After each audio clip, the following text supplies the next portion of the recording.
Congreso pospone discusión de la reforma energética a petición del Poder Ejecutivo.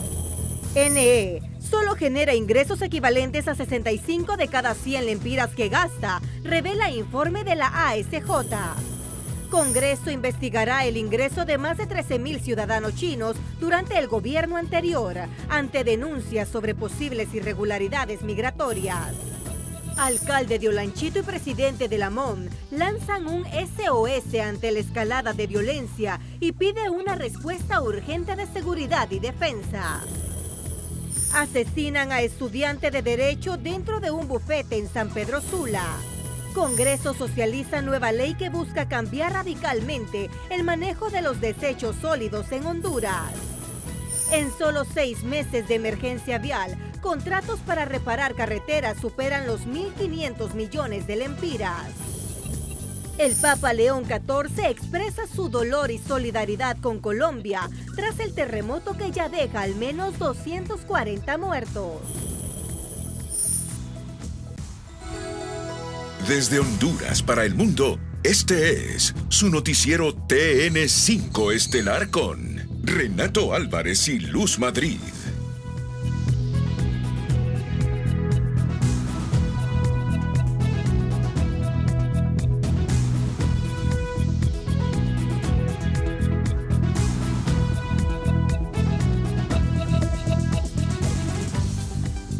Buenas noches, Honduras. Bienvenidos a la emisión de este martes 11 de agosto. Mira, yo imaginé este martes a esta hora aquella discusión de la reforma eléctrica en el Congreso Nacional. Pero nos dice en la noticia del día José Miguel Álvarez lo que yo les decía, que todo apuntaba a que la propuesta liberal a la reforma energética sería presentada hoy martes. Pero el tema quedó nuevamente en suspenso luego que el legislativo trasladará el documento al Poder Ejecutivo, que realizará sus propias observaciones. Justamente hoy, cuando estábamos en frente a frente, recibí una llamada del coordinador de TN5 matutino, don Ramón Matute, y me dice Ramón, Renato me dice, tengo de una fuente que Tito ha pedido que todo eso que los liberales están proponiendo lo quiere leer y releer para que después entre al debate en el Congreso a las 8:15 de la mañana. Pero yo leí el mensaje de Monchito Matute hasta las 2 de la tarde. Pero bueno, pasó lo que pasa con un periodista bien informado como Ramón Matute.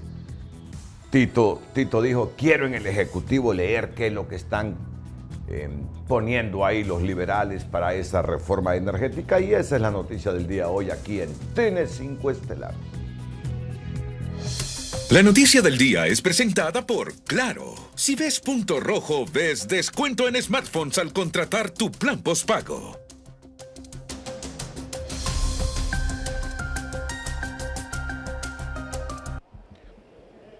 Buenas noches, licenciado Renato, Luz y a toda la audiencia del noticiero líder de Honduras. Ha culminado la sesión legislativa de este martes sin la presentación de la propuesta liberal a la reforma energética. Según informó el diputado Alberto Cruz, el Poder Ejecutivo necesita su tiempo para evaluar el contenido de la misma. Escuchemos. El Poder Ejecutivo es normal, se tiene que tomar un tiempo para analizar desde el punto de vista técnico y factibilidad si la acepta de manera íntegra o si va a tener algún tipo de observaciones. Recordemos que al final es el Poder Ejecutivo el que va a dirigir la política energética del país. Para nosotros es prudente que tienen que revisarla. Un ejemplo, nosotros proponemos que las 3 empresas luego de la decisión tienen que nacer sin deuda. La deuda pasa al Estado de Honduras, entonces desde luego necesitan hacer las consultas a la Secretaría de Finanzas. Todo indicaba que este martes sería leída ante el Pleno del Congreso, tal y como lo adelantó el jefe de bancada liberal Jorge Calitz. Sin embargo, el legislativo la ha trasladado a Casa Presidencial. La misma hora será presentada hasta que el equipo de Narria Fura analice con detenimiento los alcances de la misma para determinar qué artículos pueden complementarse con el proyecto inicial oficialista. Al final merecemos todos los hondureños una buena reforma, y una buena reforma tiene que ser discutida y alcanzar los consensos a través del diálogo. Creo que el diálogo es el mejor aliado que tenemos todos los hondureños en este momento. ¿Será hasta la próxima semana entonces que la presentarán? Cuando ellos lo determinen. Nosotros como liberales ya estamos listos y ellos ya tienen conocimiento del texto y cuáles son las observaciones de parte de nuestro Partido Liberal. El tercer debate de la reforma energética sigue pendiente hasta nuevo aviso. No obstante, hay diputados liberales que han dejado a claro que no van a apoyar esta propuesta de su partido por considerar que instala la estructura jurídica, financiera y administrativa para que decretos posteriores o simples modificaciones privaticen la estatal. Con este informe regreso a los estudios.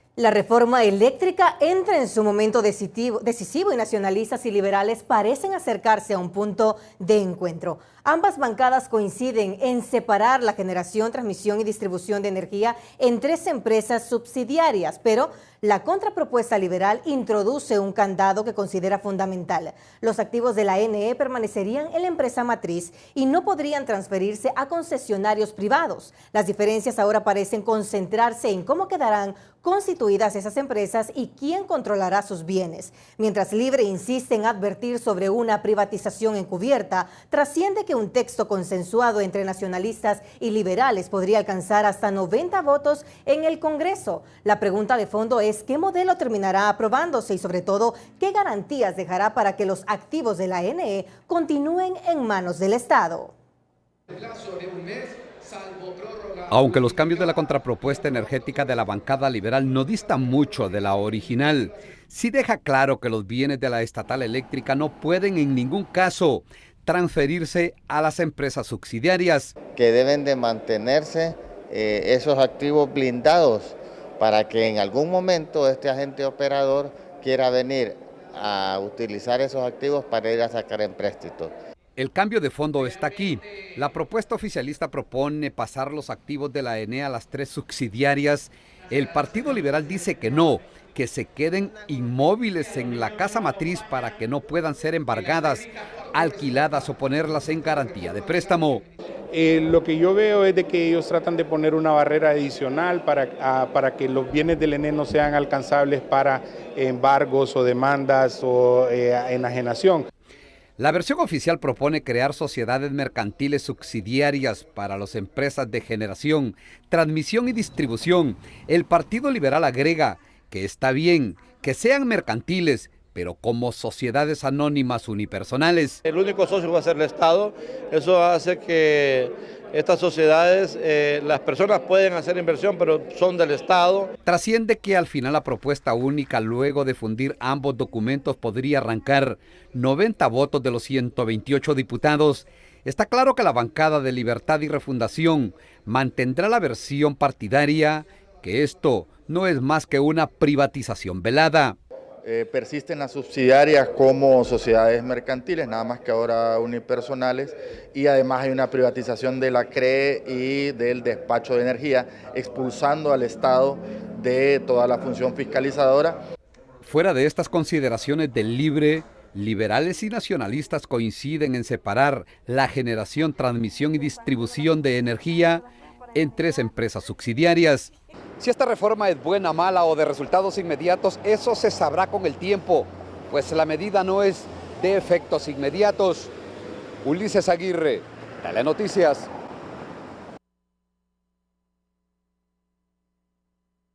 La NE continúa acumulando millonarias pérdidas y profundizando su déficit financiero.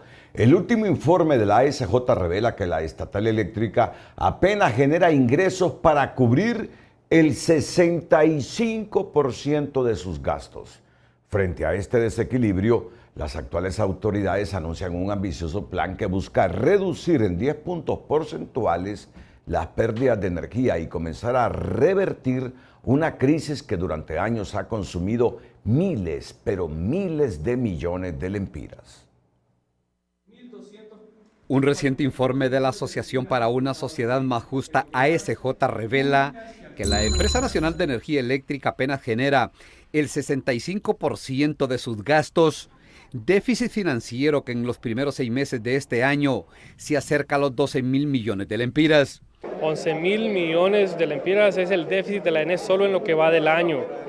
Este déficit ya se ha cubierto con nueva deuda, porque la ENE ya sacó más de 10.000 millones de lempiras en nueva deuda este año. En este mismo tiempo, o sea, de enero a junio del 2026, las deudas de la ENE superan los 10.000 millones de lempiras y en los últimos 4 años de los impuestos de los hondureños se transfirieron 46.000 millones de lempiras para cubrir el déficit.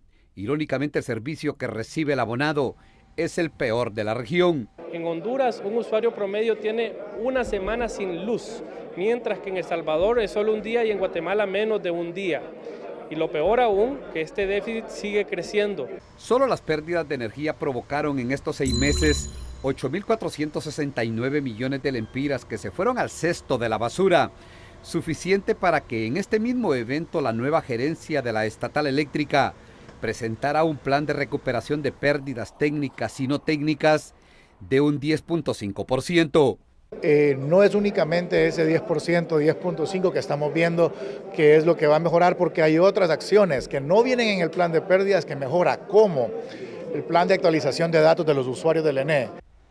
Será un plan ambicioso y diferente al intento fallido del gobierno anterior, pues ahora se habla de un plan de recuperación con el mismo personal y con presupuesto de la ENE y no del Fisco Nacional. Es que las inversiones que se tengan que hacer para recuperar los sistemas salgan obviamente de la misma tarifa y que no salgan del Fisco Nacional por la injusticia de que sean otros los que no tienen inclusive nivel en el entierro, estén aportando con sus impuestos fondos para rescatar una empresa que tiene la obligación de rescatarse a sí misma. En las recomendaciones del informe, ASJ sugiere que las pérdidas técnicas se recuperen con inversión y las no técnicas, o sea, el hurto, con persecución penal. Y para facilitarles el trabajo aquí mismo le recomendaron empezar por los peces grandes, pues con solo caerle a unos 20 se podrían recuperar unos 2.500 millones de lempiras, reza este documento. Este es un tema importantísimo para el presente y el futuro de Honduras, este asunto de la electricidad. Adolfo Raquel es un diputado nacionalista, y a él se le atribuye un comentario o un artículo que ha aparecido hoy.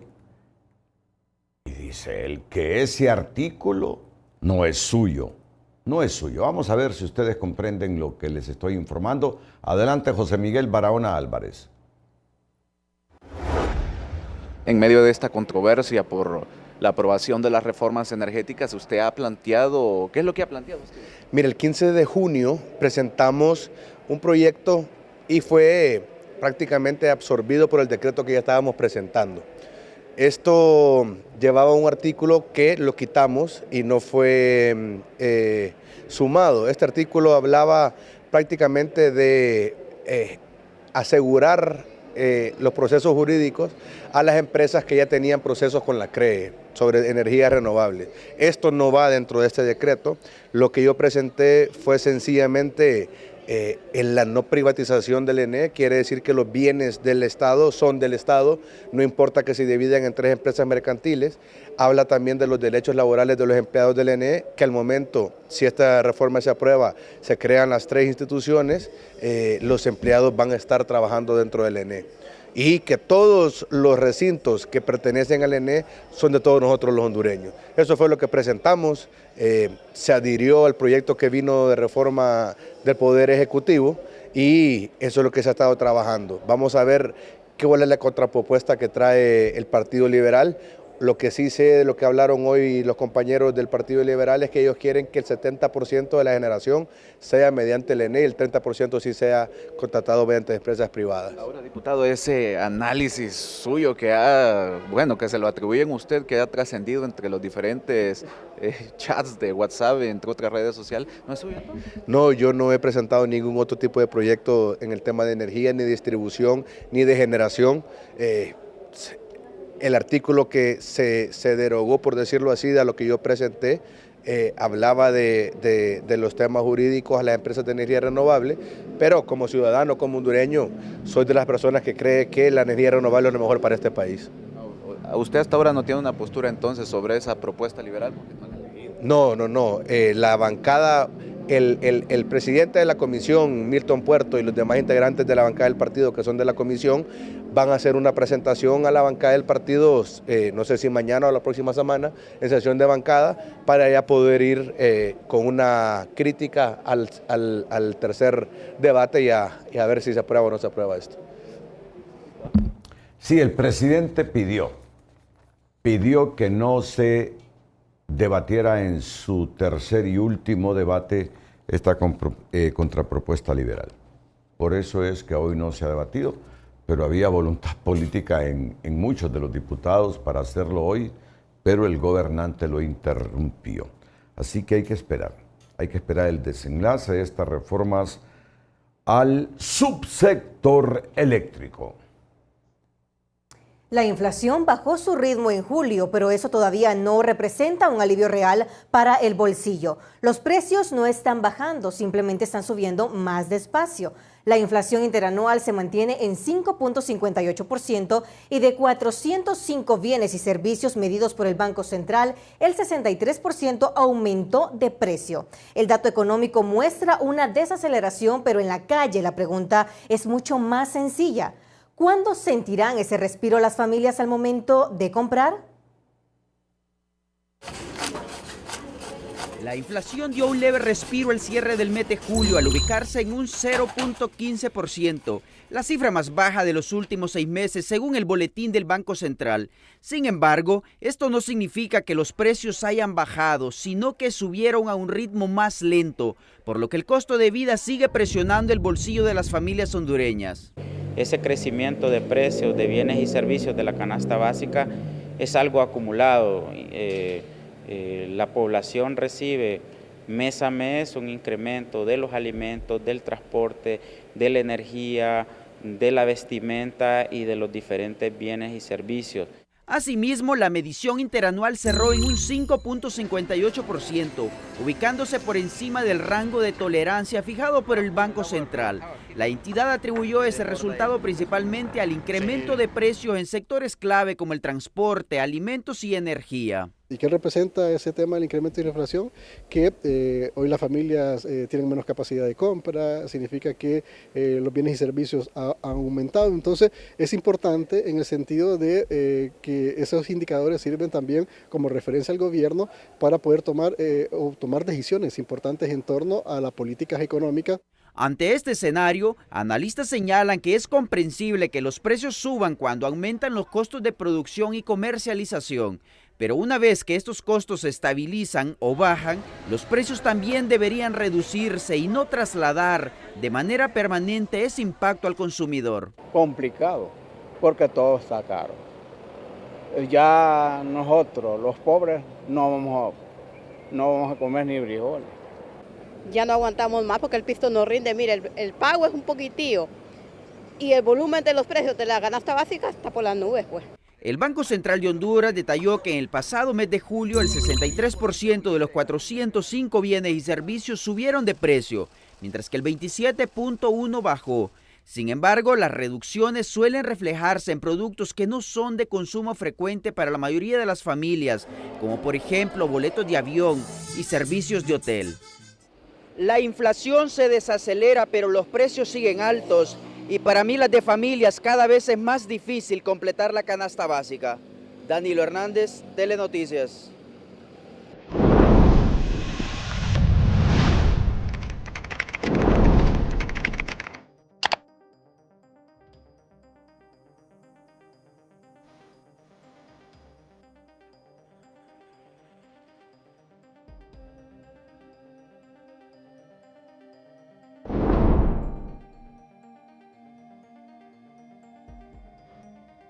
El Instituto de Investigaciones Económicas y Sociales de la UNA advierte que la presión sobre los hogares continúa. La inflación subyacente que mide el comportamiento de los precios, excluyendo los productos más volátiles, cerró en 3.44%, mientras la inflación interanual se ubicó en 5.58%, todavía por encima del rango de tolerancia del Banco Central. Por eso, aún no puede hablarse de una reducción sostenida del costo de vida. Los próximos meses serán clave para saber si la presión sobre el bolsillo comienza a ceder o se mantiene. El Congreso Nacional aprobó por unanimidad una moción para realizar el primer Congreso por la seguridad alimentaria de los pueblos en Honduras, ante los efectos que la sequía está provocando en diferentes zonas de la geografía nacional. La cumbre reunirá a representantes de los 75 municipios que actualmente se encuentran bajo alerta verde, además de secretarías de Estado y organismos multilaterales, para analizar medidas frente a las pérdidas y riesgos en las siembras de primera y postrera. La iniciativa busca ir más allá de la asistencia inmediata y construir una agenda legal y financiera de mediano y largo plazo que permita a las municipalidades contar con recursos y herramientas para enfrentar los efectos de la sequía. El encuentro se realizará el próximo lunes a partir de las 10 de la mañana en el Congreso Nacional, donde se instalarán mesas de trabajo con autoridades, jefes de bancada y comisiones legislativas. San Pedro Sula se ha convertido en una ciudad cada vez más vulnerable a las inundaciones, donde bastan pocos milímetros de lluvia para anegar calles y sectores enteros. Entre los factores que agravan el problema está la acumulación de basura. Ríos, canales y vados se han convertido en botaderos de desechos, donde incluso son arrojados animales muertos, obstruyendo el paso del agua y aumentando el riesgo para la población. El problema de la basura en San Pedro Sula persiste y va más allá de bulevares. Llega a ríos, canales, vados, cajas puentes. Para muestra lo que pasó este martes en este tramo, donde fue lanzado un caballo muerto a menos de 24 horas de limpiar este vado que la semana anterior permaneció abarrotado de basura. Situación que preocupa a las autoridades de gestión de riesgo y contingencias, ya que esto junto a otras prácticas aumenta el riesgo de inundaciones cuando llueve. Una alcantarilla puede estar muy bien diseñada, puede tener mucho espacio para el caudal hídrico que está construida, pero si está obstruida de basura, esto reduce su caudal hídrico y provoca pues que tengamos estas inundaciones. Ya a la hora de llover pues no circula todo el agua por estas cunetas, por estos tragantes o quineles, inclusive por los mismos ríos. En la alcaldía dicen que se aplican multas que van desde 500 lempiras hasta más de 5 salarios mínimos por esta acción, que aún así se repite con frecuencia. Si usted es capturado infraganti tirando basura en un vehículo liviano, multas de 5.000 lempiras hasta 4 salarios mínimos. Y si usted es capturado en un vehículo pesado, un camión, digámoslo así, son multas de 15.000 a 20.000 lempiras y hasta 5 o 10 salarios mínimos. De igual forma, se le aplica la multa a personas jurídicas. Ante enfermedades como el dengue, esta situación representa un riesgo para la salud. Pobladores de colonias vecinas dicen que la tardanza en el tren de aseo agudiza el flagelo. A consecuencia de eso, muchos vecinos, muchos pobladores de las orillas de los ríos han optado para botar la basura al río que es el río Bermejo, río Blanco, y eso nos está afectando a nosotros en la pasada de lo que es el vado que nos hizo el señor alcalde, al grado pues de que ahora amaneció un animal muerto. Este tipo de escenarios incrementa la vulnerabilidad, aseguran expertos. Mire, por ejemplo, así como está de basura nuevamente los quineles, los vados, los holes nuevamente repletos de basura, con 20 milímetros, 30 milímetros de lluvia, ya vamos a empezar a tener nuevamente problemas y afectaciones en la ciudad de San Pedro Sula. Aunque cada mes se recolectan más de 25.000 toneladas de basura en la ciudad, representantes de diversos sectores han mostrado su descontento ante un servicio de recolección de desechos sólidos que no llena las expectativas. Honduras, tenemos que admitirlo, Honduras se está convirtiendo la basura en una crisis nacional. Cada año generamos 3.2 millones de toneladas de desechos. Y según los datos de este proyecto, la mitad termina en ríos, calles o quemándose al aire libre. 263 botaderos a cielo abierto reflejan la dimensión del problema. Ahora, el Congreso impulsa una ley que pretende cambiar radicalmente la forma en que manejamos nuestros desechos. Separar la basura desde los hogares, responsabilizar a las empresas por lo que producen, sustituir botaderos por rellenos sanitarios y convertir parte de los residuos en materia prima. Pero hay un punto que tocará directamente el bolsillo y los servicios de la población. Ya me imagino el debate que sobre esto se va a producir. La propuesta contempla cobrar la tasa de aseo junto con los recibos de energía eléctrica o agua potable. Y surge además el gran desafío. Honduras ya tiene normas para manejar los desechos que no se cumplen. En profundidad, Elías Acosta nos explica si esta nueva iniciativa puede comenzar a resolver el problema o terminar convirtiéndose en otra buena intención sepultada bajo millones de toneladas de basura en que vivimos los hondureños. Buenas noches. Honduras se encuentra frente a un punto de quiebre en la forma en que maneja sus desechos. Años de deficiencias en la recolección, tratamiento y disposición final de la basura han profundizado riesgos ambientales y sanitarios, obligando a replantear el modelo actual. Ante este escenario, el Congreso impulsa la socialización de la Ley para la Gestión Integral de Residuos. Veamos. La acumulación de desechos sólidos en Honduras alcanza niveles alarmantes de 3.2 millones de toneladas al año. Un volumen devastador si se considera que la mitad termina contaminando ríos y calles a nivel nacional o bien quemándose al aire libre en 263 botaderos a cielo abierto que operan bajo abandono técnico en las municipalidades. Para mitigar este escenario, el Congreso Nacional impulsa la socialización de la Ley para la Gestión Integral de Residuos. Esta normativa establece directrices clave para vincular a las alcaldías en la migración hacia rellenos sanitarios tecnificados, además de facultar la creación de la Dirección General de Gestión de Residuos. Esta ley busca tener un marco jurídico que haga una gestión integral de los residuos, que involucre a todos los actores, que exista esa responsabilidad compartida, municipalidades, poder ejecutivo, la parte de la empresa privada también, que es fundamental. La ley obliga a todo generador de residuos a clasificar y separar sus desechos en las bolsas de colores para facilitar su reciclaje, de manera que los materiales reutilizables queden distribuidos en diferentes recipientes.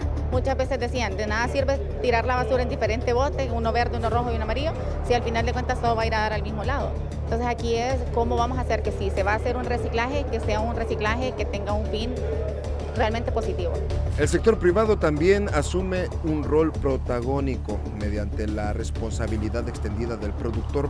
Con esta medida, fabricantes, importadores y distribuidores serán responsables financiera y logísticamente del ciclo completo de sus productos, incluyendo la fase post-consumo. Asimismo, deberán diseñar planes específicos para recuperar, reciclar o dar una disposición final adecuada a sus residuos especiales o peligrosos. El tema de infraestructura es clave. Si yo quiero reciclar, en este momento en Honduras es muy complicado porque el tren de aseo no me da las posibilidades de reciclar en ninguna de las ciudades del país. Entonces yo necesito que las municipalidades tengan los recursos para poder diferenciar la basura, por ejemplo, y que de esa manera podamos hacer un reciclaje posterior en los botaderos municipales. Aunque el proyecto adopta estándares internacionales para el tratamiento de residuos, los analistas recuerdan que el éxito dependerá de la educación y la fiscalización, no solo de la impresión en papel, pues Honduras ya posee un reglamento para el manejo integral de los residuos sólidos, sustentado en la Ley General del Ambiente, la Ley de Municipalidades y el Reglamento de Residuos Peligrosos en Salud. El problema de fondo es estructural. Ninguna de las leyes vigentes se cumple. Se tendría que empezar por ahí para poder llegar a manejar a nivel nacional, ¿no?, correctamente los residuos. Tenemos que empezar desde lo local, desde las alcaldías, con el reglamento que se tiene, La Secretaría de Recursos Naturales tiene que estar involucrada y obviamente pues toda la sociedad. Tiene que haber voluntad política y deseo de que esto mejore. Desde el Congreso Nacional se declara que la Ley para la Gestión Integral de Residuos unificará las normas dispersas en un solo marco jurídico. Bajo el enfoque de economía circular, la basura dejará de considerarse un desperdicio para convertirse en materia prima con valor económico, respaldada por un ente regulador autónomo. Asimismo, la normativa dignificará al sector social al incluir a más de 75,000 recolectores informales bajo el amparo del Código del Trabajo. Finalmente, para asegurar la viabilidad financiera del sistema, se autorizará un esquema de facturación conjunta. La tasa de aseo se indexará a los recibos de energía eléctrica o agua potable, condicionando la continuidad de estos servicios básicos al pago puntual de la tasa de basura. Asimismo, la ley viabilizará el acceso a financiamiento internacional y recursos estatales para cumplir con las disposiciones contenidas en el decreto. Sin embargo, aprobar una ley no resolverá por sí sola el problema. La verdadera prueba será llevarla del papel a la realidad y demostrar que el Estado tiene la capacidad de hacer cumplir las reglas que durante años han faltado en la gestión de los desechos. Buenas noches. La Secretaría de Finanzas realizó una primera transferencia de 304.2 millones de lempiras a 50 gobiernos locales con el objetivo de fortalecer la capacidad de respuesta de las municipalidades ante los efectos del cambio climático. Los recursos buscan atender de manera oportuna las necesidades más urgentes de las comunidades afectadas y reforzar las acciones locales frente a las emergencias. Más de 1.000 millones de lempiras ya están comprometidos en emergencia vial para bachar, rehabilitar y dar mantenimiento a más de 2.700 kilómetros de carreteras. Son 56 intervenciones distribuidas entre 14 empresas constructoras, además de 7 supervisoras. Pero después de la inversión viene la prueba decisiva, la calidad y durabilidad de las obras. El sector construcción advierte que serán el tiempo y las lluvias los que terminarán demostrando si más de 1.000 millones de lempiras quedaron bien invertidos en las carreteras del país.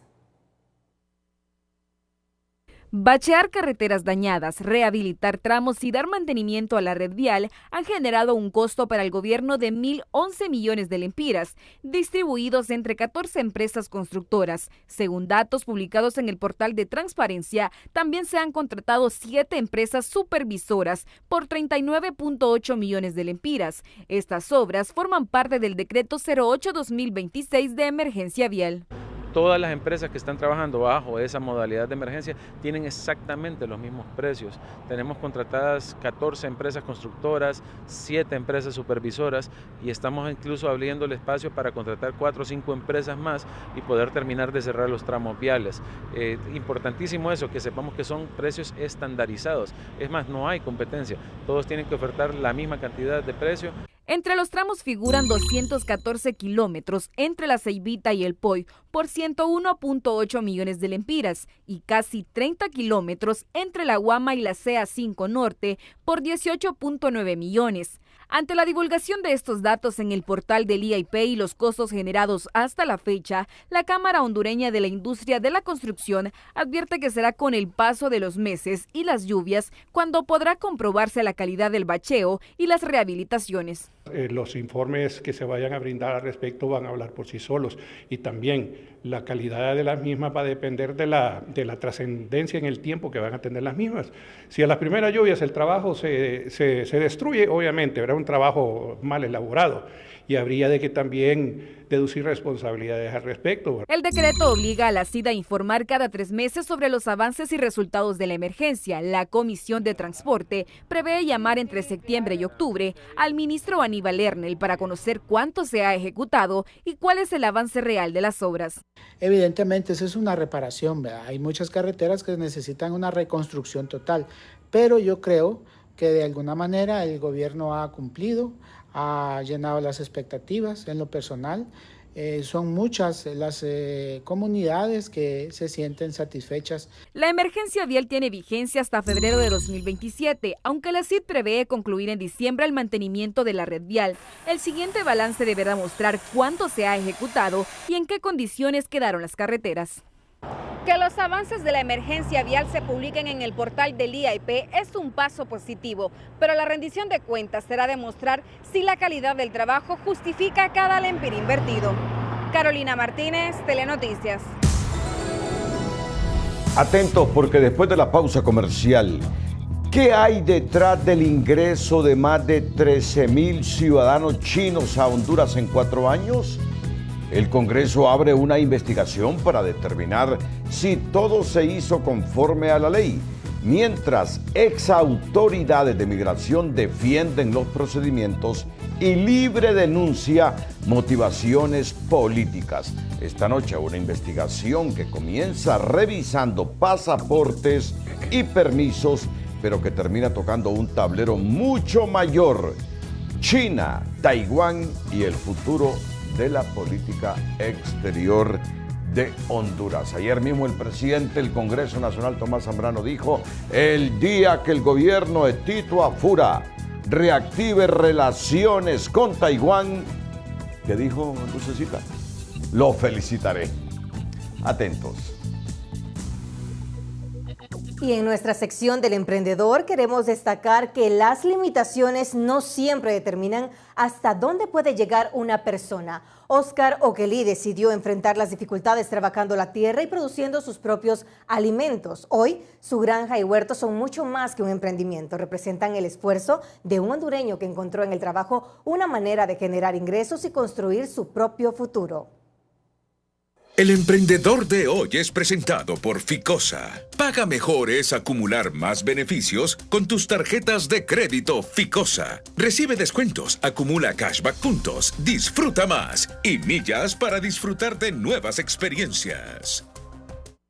Oscar Oquelín, un emprendedor sureño que ha convertido las dificultades en una oportunidad para salir adelante. A pesar de vivir con una discapacidad, tomó la decisión de emprender con su propia granja y huerto. Y logramos a Dios para empezar este emprendimiento donde estamos produciendo huevos de gallina, estamos produciendo conejos, gallinas miniaturas, estamos produciendo engordando cerdos, tilapia. Estamos en esta lucha, porque realmente solo por utilizar prótesis es que no los vamos a quedar a ver qué nos dan, porque ahorita el problema es que andan dando pan para hoy, hambre para mañana.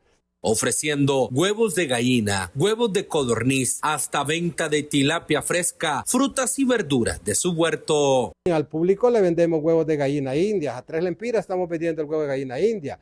Ya las tilapias dentro de diciembre, noviembre van a estar listas, los pollos de engorde ahí van a estar listos. Entonces la carne de cerdo también. Entonces la idea es motivación, realmente para que la gente vea que no, una discapacidad no es un impedimento, realmente es una oportunidad nueva que Dios nos da en la vida. Desde la zona sur del país, para Telenoticias Estelar, les informó José Luis Barahona. Más de 13,000 ciudadanos chinos ingresaron a Honduras entre 2022 y 2025. Y ahora el Congreso Nacional quiere saber bajo qué condiciones lo hicieron y si hubo irregularidades en los procedimientos migratorios. El exdirector de Migración rechaza los señalamientos y defiende la legalidad de los ingresos, mientras Libre cuestiona la investigación y advierte un trasfondo político. El caso comienza como una revisión migratoria, pero ya reabre un debate mucho mayor: la relación de Honduras con China continental y el posible acercamiento a Taiwán. La llegada de más de 13,000 ciudadanos chinos durante el gobierno de Xiomara Castro será objeto de investigación en el Congreso Nacional, tras denuncias recibidas a través del portal del Legislativo. La revisión buscará establecer bajo qué condiciones ingresaron al país, qué tipo de permisos recibieron y si existieron irregularidades en los procedimientos migratorios, incluidas sospechas planteadas sobre un posible tráfico de personas o influencias. Denuncias de emprendedores, de comerciantes hondureños que han visto cómo ha proliferado la cantidad de negocios de chinos. La Comisión de Asuntos Internacionales como la Comisión de Migración, nos vamos a sentar junto al Instituto de Migración para revisar el proceso, si fue regular e irregular. Sin embargo, el exdirector de Migración rechaza las irregularidades. Asegura que entre 2022 y 2025 ingresaron 13.022 ciudadanos chinos y salieron 12.401. De los 621 que no registraron su salida, 82 tramitaron permisos especiales de permanencia y 198 obtuvieron residencia temporal. Menciona que la única excepción fue para 30 trabajadores chinos que llegaron para la construcción del hospital de Choluteca. Se creó una mesa tripartita con la Secretaría de Salud, con el Instituto Nacional de Migración, con la Secretaría del Trabajo y el cuerpo de abogados que representaba esta empresa que está construyendo el hospital, para que estos ciudadanos ingresaran al país de manera regular y cuando ingresaran al país se regularizaron. La investigación también es cuestionada por la bancada de Libre, que considera que el Congreso podría estar incursionando en competencias del Poder Ejecutivo en materia de política exterior. Además, sospechan que detrás de la iniciativa existe un componente político relacionado con la posición del presidente del Legislativo, Tomás Zambrano.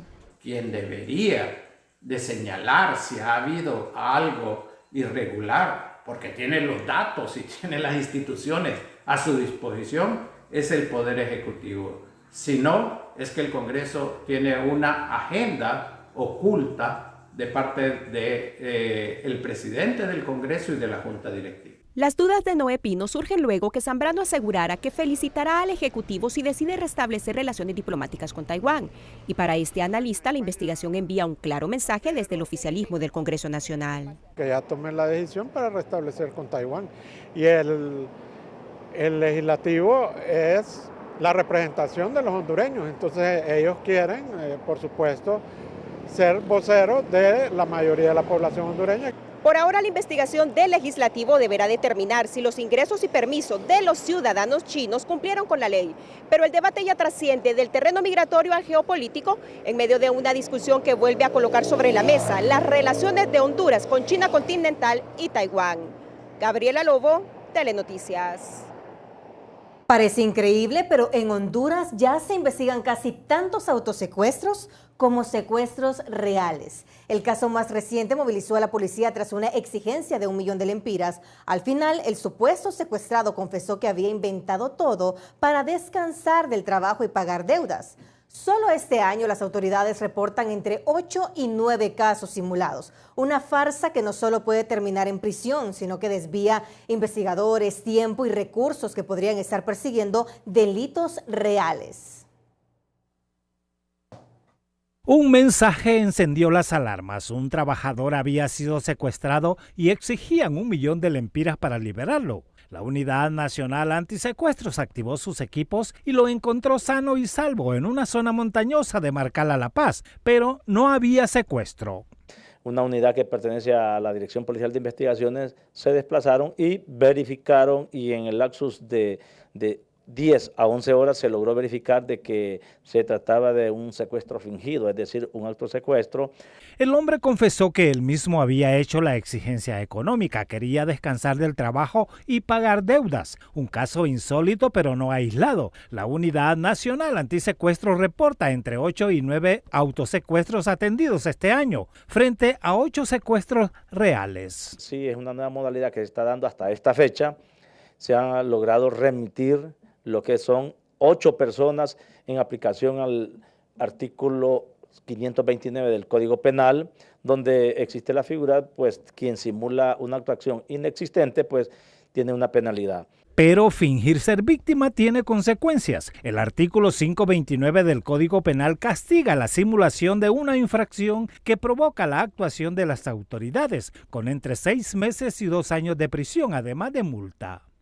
Los problemas sociales en el país siguen avanzando despiadadamente a tal grado que hemos llegado a estos casos donde un pariente no le importa el dolor que pueda sentir su propia familia con tal de extraerle dinero. Considero yo que al ser una conducta social que se ha venido incrementando, valdría la pena analizar implementar algún tipo de reforma para castigar de manera más severa este tipo de conductas dentro del Código Penal. De supuesta víctima a investigado. Detrás del engaño quedan horas de investigación y recursos públicos que pudieron destinarse a perseguir un secuestro real.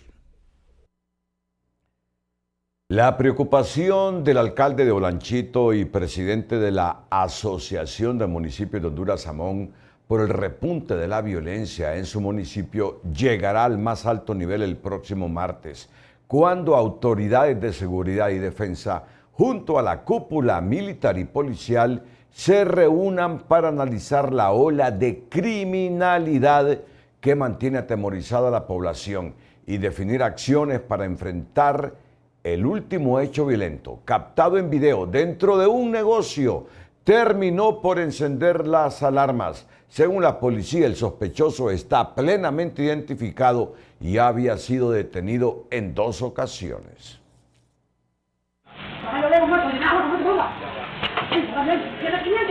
El video de un violento asalto ocurrido en Olanchito la tarde de lunes se convirtió en la gota que derramó el vaso. Las imágenes muestran el momento en que un hombre armado irrumpe un negocio, somete a una persona y luego dispara contra otro cliente, quitándole la vida. El hecho aumentó la preocupación de la población, que en las últimas semanas ha sido testigo de una cadena de hechos violentos. Ese individuo ya en 2 ocasiones ya había sido capturado por parte de la Policía Nacional y en las 2 ocasiones había salido en libertad. Ya el día de ayer, esta sería la 3ª ocasión, ¿verdad? La situación ya encendió las alarmas de las autoridades locales. El alcalde de Olanchito, quien además preside la Asociación de Municipios de Honduras, pidió una reunión con la cúpula militar y policial para abordar la inseguridad que enfrenta el municipio. La solicitud surge luego de una masacre que dejó 6 personas muertas, además de otros asesinatos registrados recientemente. Estamos invitando al ministro de Seguridad para la próxima semana, igual al ministro de Defensa, y también vamos a hacerle una invitación al jefe de las Fuerzas Armadas. Los municipios estamos alarmados. Una sucesión de hechos violentos que vuelve a encender las alertas entre los habitantes. Este miércoles se desplazará una comisión del Ministerio Público y la ATIC hacia Olanchito. Y el próximo martes se realizará una reunión entre los secretarios de Defensa y Seguridad, la cúpula militar y policial y las autoridades de la Asociación de Municipios de Honduras. Mañana a las 10 de la mañana esperamos a la coordinadora de fiscales, al viceministro de Seguridad, al coordinador nacional de la ATI, entre otras autoridades que hemos invitado, porque el caso de Olanchito es muy especial. Por un leño le vino a muerte. ¿Andaba recogiendo leña? Sí. La violencia no parece dar tregua. Esta tarde, un menor de 17 años, quien salió a buscar leña, encontró la muerte a mano de desconocidos en Olanchito. Es una realidad que mantiene en alerta a las autoridades, genera temor en la población y que también se extienden por distintos municipios del departamento de Yoro. La preocupación de las autoridades es que la falta de una respuesta coordinada termine favoreciendo a la impunidad y dejando en las calles a quienes representan un riesgo para la población. Mariolanda, Telenoticias. Un joven de 25 años de edad fue detenido como sospechoso por abusar de una menor de tan solo 11 años en San Lorencito, zona de Higuerito. La denuncia fue presentada por los padres de la menor y el caso ya está en manos de las autoridades que deberán determinar su responsabilidad penal. Vamos con más información con el periodista Dago Argueta. En este momento traen a un joven por suponerlo responsable de violación en la comunidad de San Lorencito, en Zonaguera. En este instante la Policía Nacional trae a este sujeto para indicio de investigación por suponerlo responsable de violar a una niña de 11 años. Aquí pues ya viene llegando este joven desde apenas unos 20 años, viene con la... ¿Te han traído por supuestamente responsable de delito de violación? Sí. ¿Cómo respondes? ¿Es cierto? No, pues sí, pero no usé nada de ella, nomás me la robé así. Ajá. ¿Cuántos años tienes? Yo, 25. ¿Dónde fue esto? En Utilá. En Utilá. Ella es de Utilá, yo soy de Lorencito. Sí. ¿Tu nombre cuál es? O sea, Olvin López. ¿Te la llevaste para responsabilidad así de que ella quiso? Sí, ella salió, pues ahí están. ¿Sabes? ¿Se han acusado los padres? ¿Acepta la culpabilidad? Sí, acepto. ¿Cómo te defiende entonces? ¿Qué tienes que decir? Culpable. ¿Dónde fuiste capturado? En Lorencito. Bueno, en este momento ingresando este joven por suponerlo responsable de violación.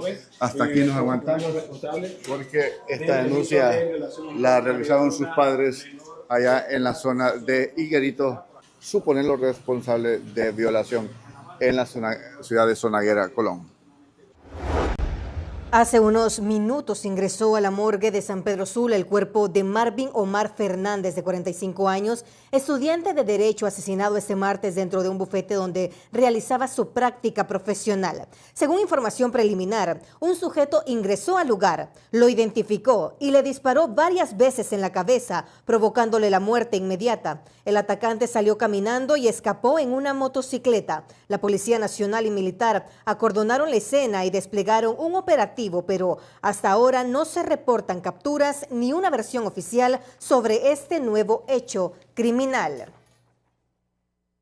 Vamos con la periodista Cristina Cantillano, quien nos informa que la Policía Militar del Orden Público detiene a alias La Chela de la MS-13 y decomisa fuerte cantidad de droga y dinero en efectivo.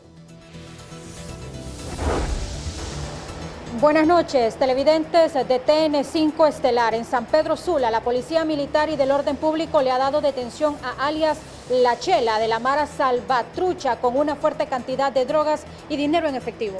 Es correcto, las Fuerzas Armadas de Honduras, a través de la Policía Militar del Orden Público, mediante trabajos de patrullajes, en su nuevo equipo que se le ha asignado, ha dado detención a una fémina de 23 años de edad, en la colonia Valle de Sula número 2 en la ciudad de San Pedro Sula, a quien se le requirió con 39 envoltorios de polvo blanco, supuesta cocaína, 23 carrucos de supuesta marihuana, 5 piedras, supuesto crack y 12.000 lempiras en efectivo producto de la venta y distribución de la misma. Ella pertenece a lo que es la estructura criminal MS-13 y se dedica a lo que es la venta y distribución de droga en el lugar de la detención. Gracias, licenciado Renato Luz. Esta detención se llevó a cabo en la colonia La Unión, aquí en San Pedro Sula. Con este informe retorno a los estudios. Los sismos no avisan, pero sus consecuencias pueden ser devastadoras. Lo ocurrido recientemente en Venezuela y Colombia vuelve la mirada hacia Honduras, un país expuesto a fallas geológicas y donde un terremoto de gran magnitud pondría a prueba la resistencia de viviendas, edificios e infraestructura pública. André Hernández nos explica qué tan preparado está el país para enfrentar un evento de esta magnitud. Tu Nota Explica es presentado por Hospital Clínica y Óptica Santa Lucía. El regreso a clases se ve mucho mejor con Óptica Santa Lucía. Prepara a los más pequeños de la casa y aprovecha la promoción especial Back to School con tus tarjetas Back. Los fenómenos sísmicos de La Guaira en Venezuela y el Chocó en Colombia son muy similares entre sí. La única diferencia es la profundidad y el tiempo de duración. Entonces, ¿podría un fenómeno similar afectar a Honduras? Le explico.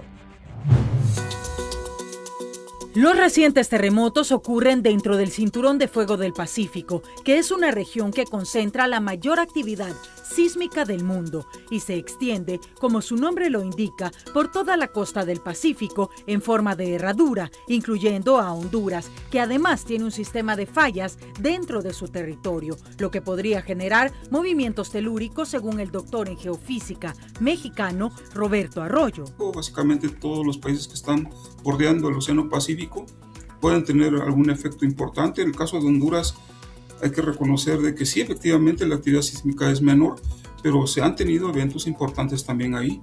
Yo tenía por aquí anotado el caso, por ejemplo, de ustedes tienen una falla hacia el occidente que se llama de Motagua y también la de Walton, que puede ser de alta peligrosidad. Por eso no hay que confiarse. El experto recomienda a los hondureños invertir en construcciones antisísmicas como medida de prevención. En México, te comentaba, lo vivimos también, la norma ha cambiado de tal manera que ahora se exige que participen estos profesionistas, que se tenga un seguimiento técnico y esto ha ayudado muchísimo. En los últimos sismos que hemos tenido se ha observado un comportamiento más apropiado y menor daño en las estructuras. Finalmente, compara las condiciones de Honduras con otros países de Centroamérica. Repito, Honduras también tiene potencial de generar pues sismos también grandes. Hay que recordar el caso, por ejemplo, de Nicaragua, que tuvo hacia los años 70 un terremoto muy grande que destruyó prácticamente buena parte de la ciudad, y los hemos tenido también fenómenos importantes en el caso de El Salvador y naturalmente también en Guatemala. Sin duda, nuestro país es vulnerable a sismos, tal como ha ocurrido en estas regiones de Latinoamérica. ¿Cree que deberíamos comenzar a prevenir con simulacros e infraestructura calificada? Leemos sus comentarios en youtube.tunota.com. Miembros de la comunidad garífuna instalaron un campamento frente a la Corte Suprema de Justicia en Tegucigalpa para exigir que se detenga el proceso judicial contra 5 integrantes de su comunidad. Los manifestantes piden el cierre definitivo del caso penal y denuncian lo que consideran una criminalización de quienes defienden sus territorios ancestrales. Asimismo, cuestionan la falta de respuesta a los recursos legales presentados y advierten que mantendrán el campamento de manera indefinida, exigiendo al Estado respetar sus derechos territoriales colectivos y cumplir las sentencias internacionales dictadas a favor de comunidades garífunas. Una corte de apelaciones revocó el auto de formal procesamiento y sobresello definitivamente a la exdiputada Gladys Aurora López tras resolver una apelación de su defensa. Y como resultado de esa decisión se emitan las cartas de libertad definitivas. Hoy lo que ha ocurrido, una vez que ha retornado el expediente al juez natural designado, es la comunicación de lo que ha mandado la Corte de Apelaciones en relación a esta decisión que establece ya un sobreseimiento definitivo en la causa. La Fiscalía la acusaba de malversación por un proyecto de electrificación en La Paz, cuyos materiales habrían terminado en una obra privada en San Pedro Sula, causando un perjuicio superior a 290.000 lempiras. Un hombre fue detenido por la Fuerza de Tarea Satrush durante patrullajes en la colonia alemán de Sabacolón por suponerlo responsable del delito de tráfico de drogas. Los militares le decomisaron 52 bolsas con marihuana y dinero producto de su venta. El detenido será remitido a la Fiscalía de turno en Tocoa. La DAED capturó en la colonia Alto de Santa Rosa de Tegucigalpa a Daniel Isaac Matamoros Cruz, alias El Billy, señalado como presunto integrante de la MS-13 vinculado al narcomenudeo. Según la investigación, el sospechoso abastecía de drogas en varios sectores de la capital. A él se le decomisaron supuestos narcóticos y dinero en efectivo. Auto de formal procesamiento con prisión preventiva dictó una juez contra Iliana Vanessa Ilovares Cubas, acusada del homicidio de Onyx Kimberly Barahona y de amenazas contra un testigo protegido. La causa avanzará a audiencia preliminar el próximo 1 de septiembre a las 10:30 de la mañana. Guatemala asumió la presidencia pro tempore 2026-2027 del Consejo Judicial Centroamericano y del Caribe durante un encuentro de representantes de los poderes judiciales de la región. Honduras participó a través del presidente de la Corte Suprema, Wagner Vallecillo, secretario permanente del organismo que impulsa una hoja de ruta de cooperación, monitoreo y rendición de cuentas. Autoridades del Instituto Nacional Penitenciario se reunieron con el encargado de negocios de Costa Rica, Jorge Umaña, para fortalecer la cooperación y el intercambio de experiencias entre ambos sistemas penitenciarios. El encuentro abordó mecanismos de seguridad, funcionamiento de los centros penales y respeto a los derechos humanos, además de promover mayor coordinación entre las autoridades de ambos países. La Secretaría de Salud registra 7.051 casos. 7.151 casos acumulados de dengue y 3 fallecimientos en lo que va del año, afectando principalmente a menores de 15 años en zonas como el Distrito Central y Choluteca. Ante este incremento, autoridades piden a las familias eliminar los criaderos de zancudo en sus casas. Una tendencia ascendente, sin embargo, continuamos en la zona de seguridad. Y sí hay lugares en este momento que tienen un mayor número de casos de dengue, como lo es la ciudad capital, que es la que ocupa el primer lugar. Luego sigue Choluteca, la ciudad de Choluteca. Tercer lugar tenemos Catacamas. Por otra parte, tras registrarse 17 muertes de menores por tosferina, Salud pide a las embarazadas vacunarse en sus últimos 3 meses de gestación y a los padres llevar a sus hijos a los centros de salud para protegerlos también contra el sarampión. A continuación, conozcamos las condiciones climáticas con César Quintanilla. El estado del tiempo es presentado por Tigo. Hoy, con la mejor señal y la mayor cobertura de Tigo, un pequeño negocio puede llegar al mundo. Tigo, 30 años de la señal que nos une. Hola, ¿qué tal? Les tenemos datos muy interesantes, pero a la vez preocupantes sobre el tema del calentamiento global. La Organización Meteorológica Mundial publica estos datos. El calor de los océanos alcanzó un máximo histórico en julio en medio de múltiples extremos climáticos como sequías, olas de calor, incendios forestales masivos, inundaciones en otras partes del planeta. Y esta imagen justamente muestra las temperaturas a nivel global se manifestaron altas y julio se queda como el segundo julio más cálido de toda la historia, empatado con el julio de 2024. Mientras, como se lo había anticipado, en las últimas horas tuvimos una pausa en cuanto al arribo de polvo del Sahara, pero para esta jornada de miércoles regresan las micropartículas contaminantes 2.5 que acarrea este polvo africano.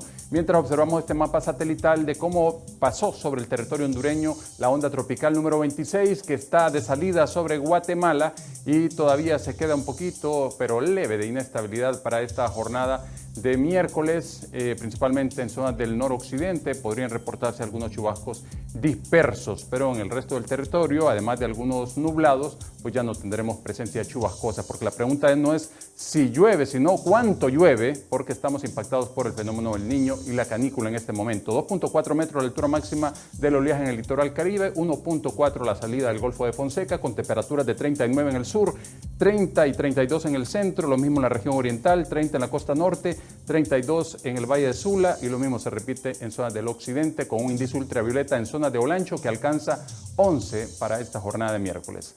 Tome en cuenta este pronóstico y por favor cuídese mucho, que nosotros siempre le queremos como televidente y no como noticia. Que la pasen bien. Finalizamos el noticiero de esta noche. Feliz noche.